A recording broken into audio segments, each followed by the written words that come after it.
boa noite. Bênção aos mais velhos, bênção aos mais novos. Eu sou Alessandra Ortiz, dirigente do Centro de Umbanda, Luz, Paz e Amor. E hoje eu vim falar com vocês sobre o que são guias espirituais. Quem são os guias? E o que é guias?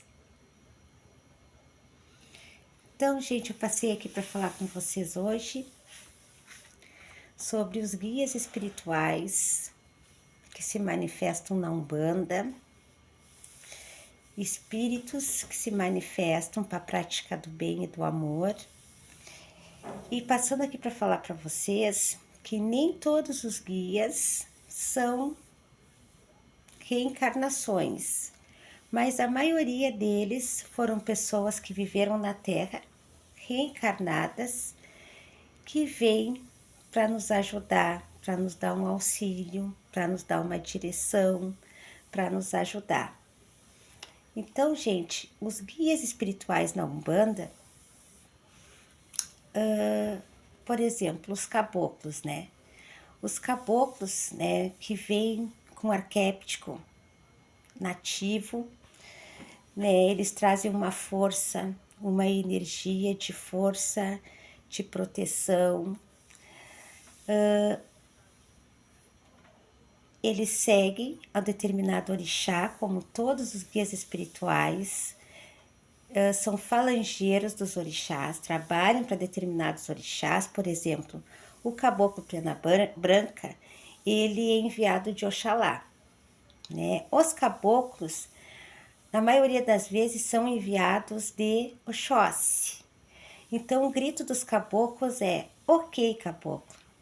O caboclo, ele vem com esse arquétipo nativo, ele se apresenta com uma grande simplicidade, né? Ele vem para nos trazer ajuda, o auxílio, para nos trazer o equilíbrio, a proteção. Então, eles são entidades que são muito conectadas à Terra, às forças da natureza, a esse respeito pela natureza. Então, são os nossos caboclos. Nós temos os preto velhos, que são mentores que vêm, né, com arquétipo africano e são aqueles guias que trazem muita sabedoria, que sempre tem uma palavra. Eles são mandingueiros, eles trabalham diretamente com as energias, trazem muito conhecimento, tranquilidade, né? Eles sempre têm aquela direção, eles sempre têm aquele entendimento que é passado para nós, né? Aquela humildade, né? Aquela entidade que traz aquela sabedoria, aquele conhecimento. E geralmente os preto velhos, eles são enviados de Abaluayê, nem todos são de Abaluayê. E como os caboclos, os preto velhos também, né? Não necessariamente que eles vieram da África, que foram irmãos que foram escravizados. Muitos caboclos, embora apresente esse arquétipo da energia, da força, os preto velhos do conhecimento, da sabedoria, podem ter sido também em outras reencarnações médicos, cientistas, doutores. Eles vêm com esse arquétipo para trazer, né, esse equilíbrio, esse caminho, essa direção. Nós temos Erês, que são as crianças, e beijada, né? Então as crianças, gente, eles vêm com esse arquétipo da pureza, né? Aquela energia pura, né? Que traz pra gente o amor, né? Ele vibra no equilíbrio da paz, o equilíbrio da pureza, o equilíbrio da alegria, o equilíbrio trazendo essa doçura, né? Essa questão assim que mexe muito no nosso sentimento, né? Mas as pessoas se enganam muito com as crianças, porque nem todas as crianças foram reencarnadas. Muitos são encantados, né? E eles trazem uma sabedoria muito grande, né? Eu sempre digo que são nossos psicólogos, né? Porque a criança ela é direta, né? Ela vai chegar em ti e ela vai diretamente dizer para ti o que está faltando, o que precisa ser mudado, a mudança que tem que acontecer. Então a criança ela traz, né? Essa energia, essa positividade, né? Esse equilíbrio. Nós temos os baianos também, né? Que a saudação é da Bahia, né? Que são enviados, né? De Manhãçã, porque eles trazem todo o arquétipo de movimento, de força da Manhãçã, né? Eles também trabalham diretamente na vibração, né? Na força, né? Combatendo as energias negativas. Também trazem, né, o culto, foi ali onde a Umbanda começou, né? Foi com eles ali o culto africano. Nós temos os boiadeiros, né, que também foram a maioria reencarnados que trabalhavam, né, na simplicidade, que trabalhavam, né, no meio do campo, né, que trazem essa força e ao mesmo tempo essa simplicidade. É uma energia muito aberta, né, mas é uma energia muito forte também. Trabalham muito na parte também vibratória, né, de descarregar também, né, fazer aquele descarrego que a pessoa está precisando quebrar, aquela magia, aquele feitiço negativo. E os boiadeiros, eles trazem essa força, né, do sertão, essa força, né, e é incrível a força deles. Eles são muito alegres, eles fazem muito movimento, né? Geralmente a incorporação, quando o médium se incorpora, é muito agitado, é muito alegre, eles falam muito, mas quando eles têm que falar, aquela situação ali que eles têm que se colocar diante de uma situação, eles falam diretamente o problema daquela pessoa. Então são espíritos também que já viveram, né, no meio dessa paixão pelo campo, nessa paixão, né, pelo sertão, nessa paixão, né, por aquele caminho, por aquele trabalho, né, por aquele contexto ali a que eles viviam, né.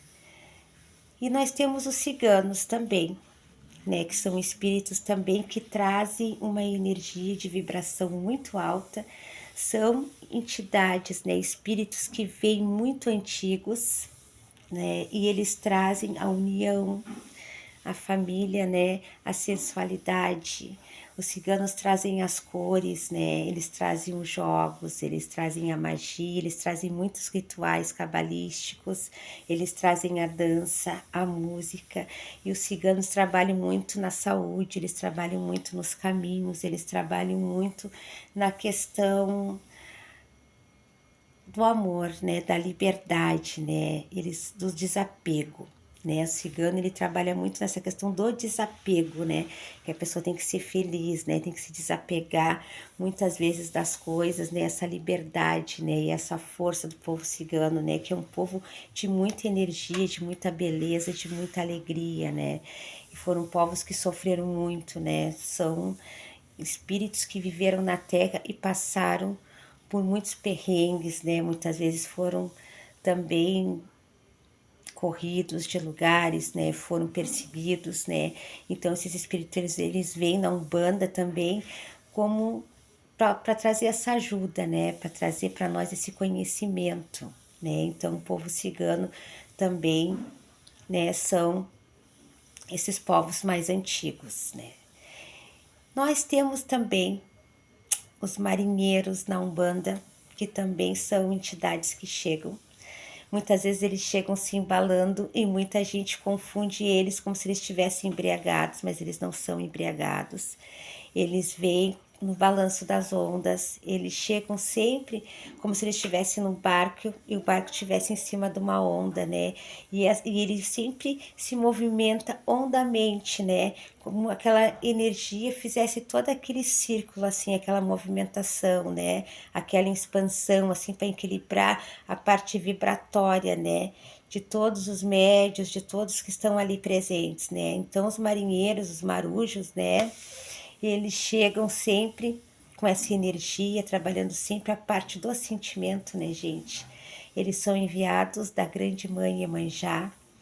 Então, como a gente sabe, as águas, né, da onde viemos, né, é a vida.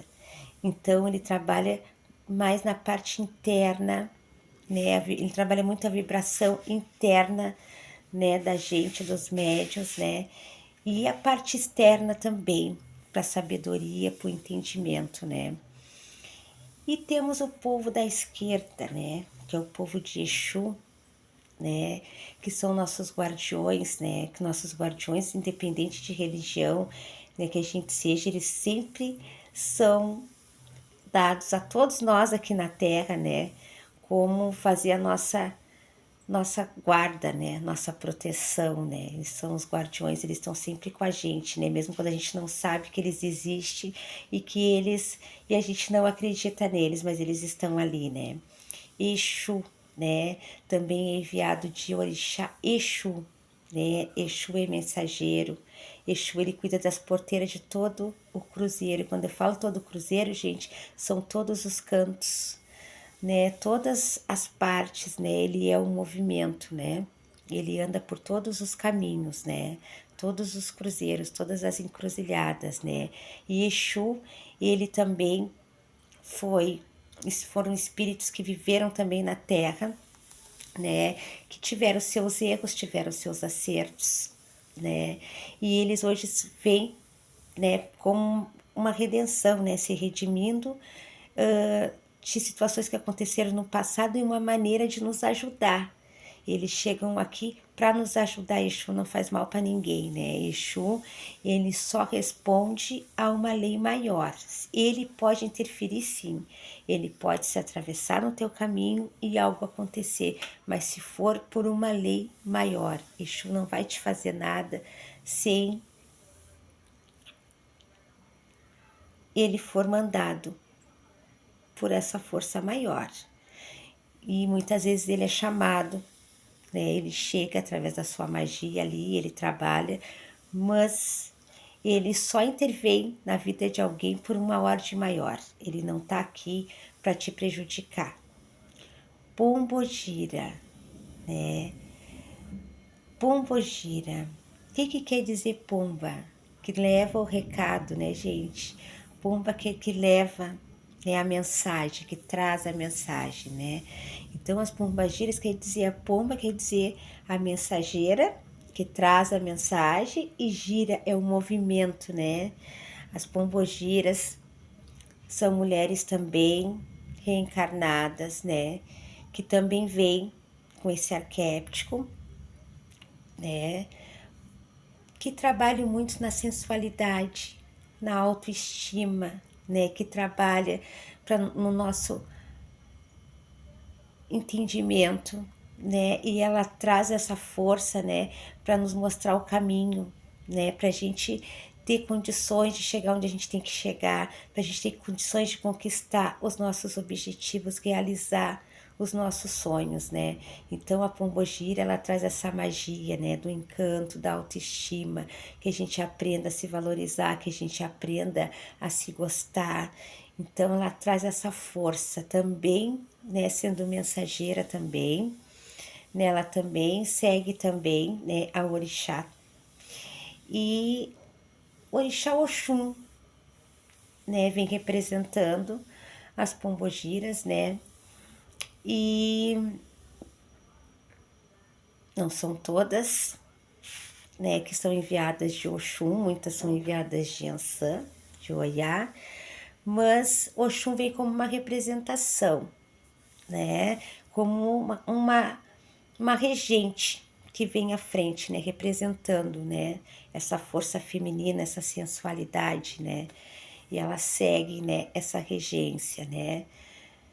Então as pombogiras, né, são mulheres também que viveram, né, que tiveram uma vida, que também passaram por muitas situações positivas, muitas situações negativas, e hoje elas vêm nos trazendo, né, esse autoconhecimento, essa autoajuda, essa força, né. E falando aqui no anjo da guarda, né, gente, que muitas casas, né, não cultuam o anjo da guarda, né, na Umbanda a gente, cada um trabalha de uma maneira, a questão do anjo da guarda, né, os anjos, eles estão acima, né, eles são puros, né, um anjo, ele tá acima, ele é uma força muito sutil, muito elevada, que tá acima de qualquer força e tá mais próximo, né, a essa lei maior, essa lei suprema. Então, na Umbanda, o anjo da guarda, ele é muito importante, né, porque o anjo da guarda, ele que nos conduz, né, na nossa vida. Ele muitas vezes não deixa que algo de ruim nos aconteça, muitas vezes ele nos desvia daquele caminho que a gente possa não conseguir passar, que a gente possa ter que enfrentar algo muito ruim, ele nos tira daquele caminho, ele nos traz, né, e afasta o perigo, né, na nossa vida. E na Umbanda é muito importante, porque que a gente pede para acender uma vela para o anjo da guarda? Porque quando o médium incorpora, a entidade vibra, né, naquele chakra, para aquela energia ali, aquela força ali se manifestar, nosso guia, e o anjo da guarda ele fica ali do lado, dando essa proteção, ele fica cuidando para que uma energia, né, que venha de baixo, né, de baixo escalão, né, uma força negativa, não intervenha, né, na incorporação e atrapalhe e prejudique o médium. Então ele faz toda essa guarda. Por isso que a gente sempre diz, acende uma vela pro anjo da guarda, né? E quando o médium está desincorporando, muitas vezes o médium insiste. A entidade quer se retirar para o orixá tomar conta da entidade e muitas vezes o médium insiste em ficar ali trabalhando. Isso atrapalha muito, gente. Porque o anjo da guarda ele já está ali para fazer para zelar, para fazer esse cuidado. Então, o que, que acontece? Quando o médium insiste, ele acaba afastando o anjo da guarda dele. Por isso que quando o médium tem que deixar a entidade se retirar, o médium tem que aceitar. E por isso que muitas vezes a gente chama o médium e fala, teu anjo da guarda está aqui presente. É uma maneira de trazendo esse equilíbrio para aquele médium, porque muitas vezes o médium entra numa espécie de transe, ainda fica num transe depois que desincorpora, e é muito importante, gente, que o anjo da guarda ele tá ali fazendo esse auxílio, né? Ele tá protegendo para que nada dê errado, para que nada de ruim aconteça, né? Então, quando a gente tá ruim, né? Quando a gente não tá bem, né? A gente vai ali acende uma vela pro anjo da guarda da gente. Muita gente que não acredita, que desfaz, que não faz, muitas vezes por não acreditar, afasta essa força que todos nós temos, né? Essa força nos acompanhando. E falando de guias, existem as guias que nós usamos, né? Que são aqueles fios de contas que nós usamos no pescoço, né? Que muitas vezes são sementes, muitas vezes são pedras, né? As guias elas já eram utilizadas, né, na África, né? Elas já vinham como uma proteção, né, para que aquele animal não te atacasse, para que aquela situação não te prejudicasse. Já era usado nos antepassados, lá antigamente já se usava o fio de contas, né? E hoje nós usamos na Umbanda como uma proteção, né? Que é aquele fio com aquelas contas, né? Que nos protege, né? De uma energia negativa que quebra, né? Algo que possa vir nos prejudicar, nos atrapalhar. Então, aquelas contas ali são preparadas, são firmadas, são direcionadas para quebrar toda aquela negatividade, para segurar todas aquelas energias pesadas, para que não haja um desequilíbrio no médio, para que não haja um desequilíbrio, né, naquele filho, para que não atrapalhe aquela negatividade que está ali. Então, é uma segurança, né, para proteger contra essas energias negativas. Então, hoje eu passei aqui para falar com vocês um pouquinho sobre quem são os nossos guias, quem foram, e para falar sobre guias, né, gente? Explicar o que quer dizer, né? O que é a guia, né? Para que serve a guia? Uma boa noite a todos, muita paz e muita luz e muita axé. Até a próxima.